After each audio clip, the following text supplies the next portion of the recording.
So let's talk about giants that possibly used to exist on Earth. And my theory is that the Bigfoots that we are currently seeing has something to do with this. These are giant axes that I recently visited in Crete. Herculon, which is the main city, there is a museum, and these giant axes were found on the island.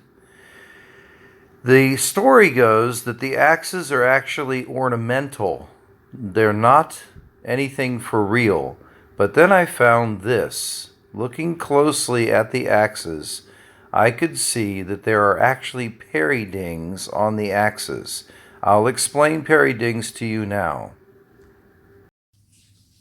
So here is the 550-year-old sword from Columbus, one of his first or second voyages. And the interesting thing about the sword is that it was one of his soldiers. It's going to be one of his sailors. It's not his actual sword, but it was with him on the voyages. Anyway, the cool thing, as you can see here, look closely at the edge. This is a parry ding. It is a parry ding from another weapon coming in and hitting it.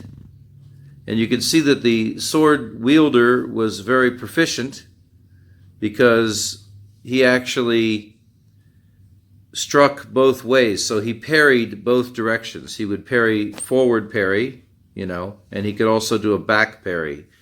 Most novice sword fighters would, instinctively rotate the wrist and parry with the front of the blade. But if you're very proficient and you've been fighting for a long time, you know that you can just pull your hand back to parry. Anyway, take a look.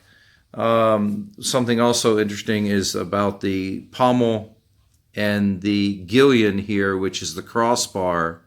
You can see the blade has been sharpened quite a bit because the tang that runs down through the sword here is off center. So the leading edge of the blade has been sharpened a lot.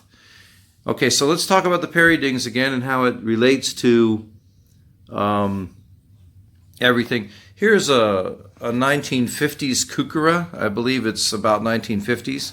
If I can get this out. Well, hold on. Here on the sword, you can see parry dings clearly marked in blue. This is where the sword struck another sword. Okay, people often ask me why I don't polish this blade.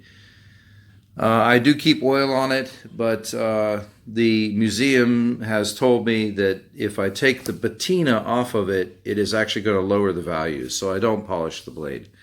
This one I have, it's not worth that much. It is a 1950s. It's an older kukura. It's not something you could buy today. It's got a full tang. Pretty nice. It's very well made, very heavy. So, I've sharpened it and other things I've done to it. But if I took this blade and I came at this blade like this, you're going to produce that mark. That's exactly the mark you're going to produce. And there is no other way to get a parry ding besides actually parrying. You're going to actually bring your blade up to block the other person's blade. That is a parry ding.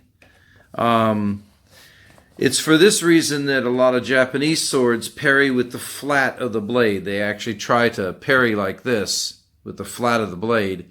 And I don't know, but European fighting, we parry with the edge of the blade, and it produces exactly that mark.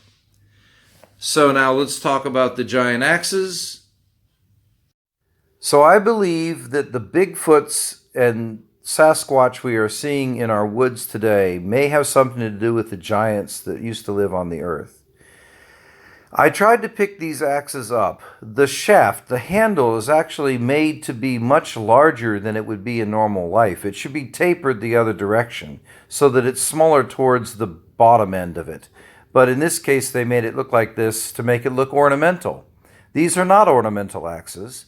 These were real, but as a 6-foot tall man, I could not wield this effectively. I could pick it up maybe with both hands, but I could not swing it around. There's no way I could wield it to actually fight with it.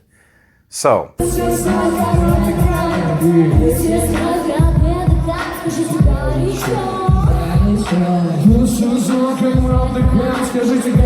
горячо.